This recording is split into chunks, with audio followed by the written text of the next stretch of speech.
Hello students, today let us continue with our previous topic of respiration. This topic is for BSc Part 3 students of botany covering paper 1. As we all very well know that respiration takes place in the mitochondria of the plants, and the mechanism of respiration is completed in 4 steps: glycolysis, oxidative decarboxylation, Krebs cycle, and finally the electron transport and oxidative phosphorylation. Glycolysis का हम detail पढ़ चुके हैं और इसका जो and product बन रहा था ग्लाइकोलिसिस में वो पायरुविक एसिड है. The pyruvic acid which is formed in glycolysis cannot directly enter into the Krebs cycle.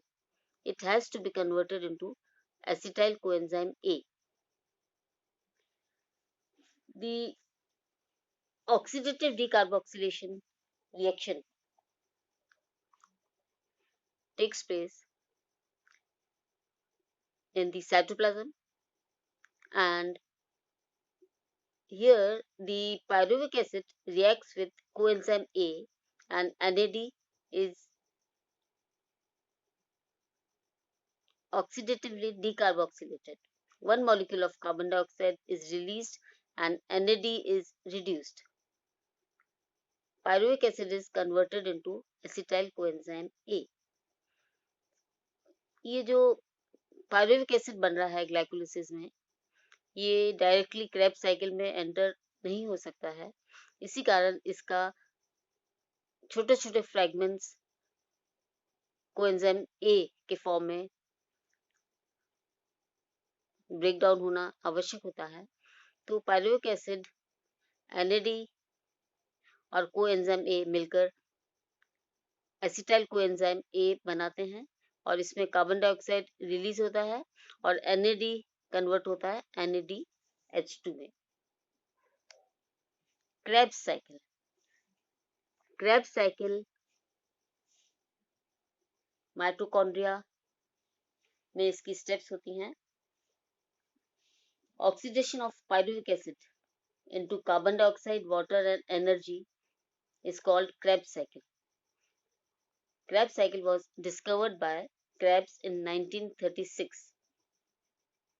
इसको सिट्रिक एसिड साइकिल भी कहते हैं क्योंकि ये साइकिल सिट्रिक एसिड के फॉर्मेशन से स्टार्ट होती है.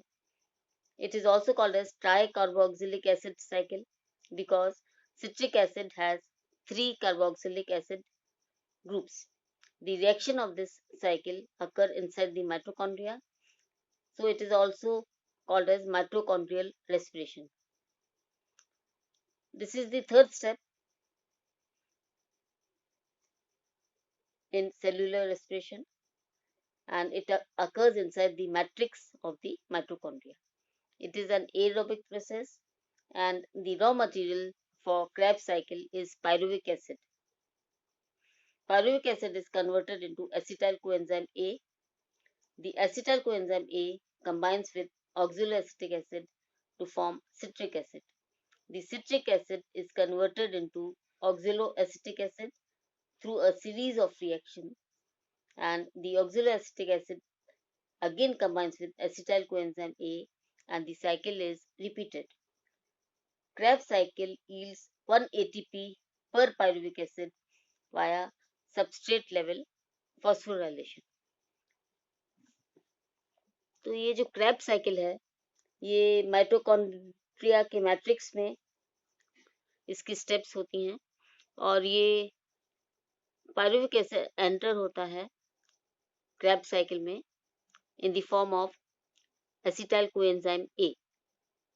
ऑक्सलोएसिटिक एसिड जो कि एक 4 कार्बन एसिड है, ये एसिटाइल कोएंजाइम A के साथ मिलकर एक 6 कार्बन एसिड बनाती है citric acid.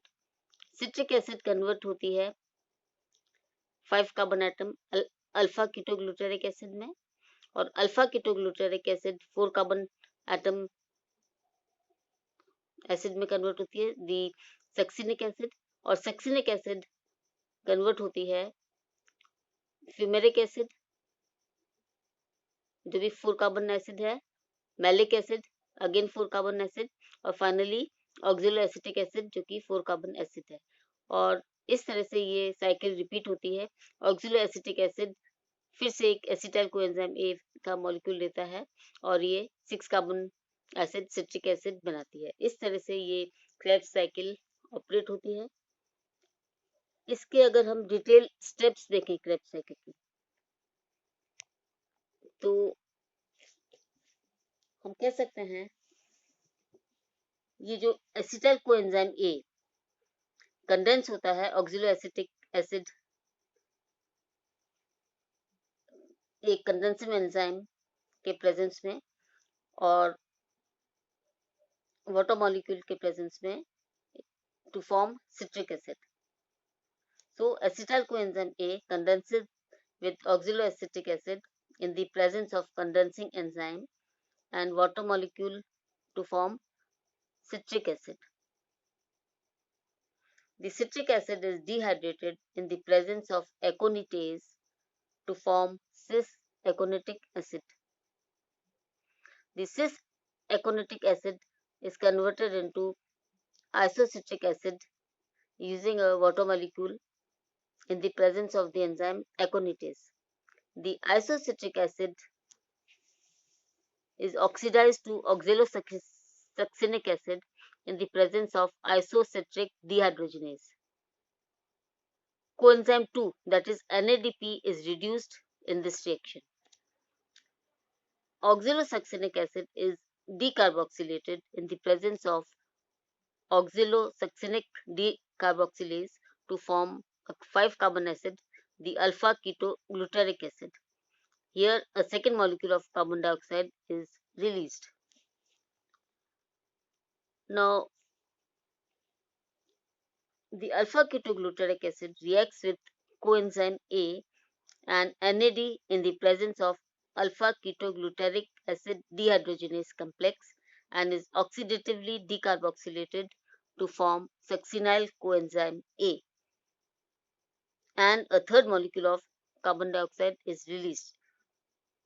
NAD is reduced in this reaction. Now, the succinyl coenzyme A reacts with water molecule to form succinic acid. Coenzyme A becomes free and one molecule of GDP is phosphorylated in the presence of inorganic phosphate to form one molecule of GTP. Succinic acid is oxidized to fumaric acid in the presence of succinic dehydrogenase. Coenzyme FAD, flavin adenine dinucleotide, is reduced in this reaction. One molecule of water is added to fumaric acid in the presence of fumarase to form malic acid. And in the last step, the malic acid is oxidized to oxaloacetic acid in the presence of malic dehydrogenase. One molecule of coenzyme 1, that is NAD, is reduced. So इस तरह से ये Krebs cycle के जो reactions हैं ये होते हैं माइटोकॉन्ड्रियल मैट्रिक्स में। पायरुविक एसिड ब्रेकडाउन होता है एसिटाइल कोएंजाइम ए के फ्रेगमेंट्स में और ये ऑक्सोलोएसिटिक एसिड के साथ रिएक्ट करके एक 6 कार्बन एसिड बनाता है सिट्रिक एसिड, और सिट्रिक एसिड कन्वर्ट होती है cis aconitic acid releasing one molecule of water, और सिस एकोनिटिक एसिड वापस एक वाटर मॉलिक्यूल लेते हुए एकोनिटेज के प्रेजेंस में एक 6 कार्बन एसिड आइसोसिट्रिक एसिड बनाता है। आइसोसिट्रिक एसिड डिहाइड्रोजनेज के प्रेजेंस में ऑक्सैलोसक्सिनिक एसिड बनाता है। यहाँ पर NADP कन्वर्ट होता है NADPH2 में, और ऑक्सैलोसक्सिनिक एसिड डी कार्बोक्सिलेज मतलब कार्बन डाइऑक्साइड का बाहर निकलता है और अल्फा कीटो ग्लूटारिक एसिड बनाता है, और alpha keto glutaric acid succinyl coenzyme में कन्वर्ट होता है। सक्सिनाल कोएंजाइम ए परिवर्तित होता है सक्सिनिक एसिड में in the presence of enzyme thiokinase. यहाँ पर एक एटीपी मॉलिक्यूल निकलता है। और सक्सिनिक एसिड डिहाइड्रोजनेज के प्रेजेंस में फ्यूमेरिक एसिड में कन्वर्ट होता है। यहाँ एफएडी कन्वर्ट होता है FeDH2 में। और फ्यूमेरिक एसिड एक वाटर मॉलिक्यूल की सहायता से और फ्यूमेरेस के प्रेजेंस में मैलिक एसिड बनाता है जो 4 कार्बन एसिड है। और मैलिक एसिड डिहाइड्रोजनेज के प्रेजेंस में वापस ऑक्सिलो एसिटिक बनाता है। और oxalo acetic acid again coenzyme A acetyl coenzyme A को लेकर वापस सिट्रिक एसिड बनाता है। तो इस तरह से ये क्रेब्स साइकिल ऑपरेट होती है। और ये जो क्रेब्स साइकिल के जो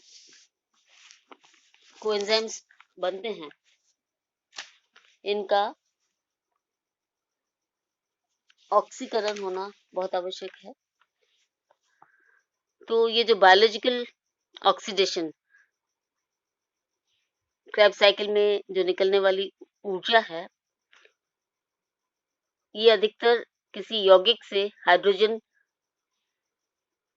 निकलने से होता है जो कि डिहाइड्रोजनेज तथा कोएंजाइम्स NAD, FAD और NADP की सहायता से संपन्न होता है। इस क्रिया में कोएंजाइम्स इलेक्ट्रॉन्स तथा प्रोटॉन्स ग्रहण करते हैं और रिड्यूस हो जाते हैं अर्थात NADH2, NADPH2 व FADH2 में परिवर्तित हो जाते हैं। ये रिड्यूस्ड कोएंजाइम्स में ऊर्जा संग्रहित रहती है। अब ये जो रिड्यूस्ड कोएंजाइम्स हैं इनका ऑक्सीकरण एक विशेष विधि द्वारा होता है जिसे हम इलेक्ट्रॉन ट्रांसपोर्ट सिस्टम भी कहते हैं। इस विधि में ऑक्सीडाइज्ड कोएंजाइम्स के जो इलेक्ट्रॉन हैं अनेक इलेक्ट्रॉन कैरियर्स के द्वारा ग्रहण किए जाते हैं तथा अंत में ऑक्सीजन द्वारा ग्रहण किए जाते हैं। ये इलेक्ट्रॉन कैरियर्स माइटोकॉन्ड्रिया में ऑक्सीजोम्स में अपने रिडॉक्स पोटेंशियल के अनुसार अरेंज रहते हैं और ये इलेक्ट्रॉन वहन जो अपने रिडॉक्स पोटेंशियल के हिसाब से अरेंज रहते हैं ये इस प्रकार रहते हैं FAD, फिर cytochrome B, cytochrome C, cytochrome A और फाइनली साइटोक्रोम A3।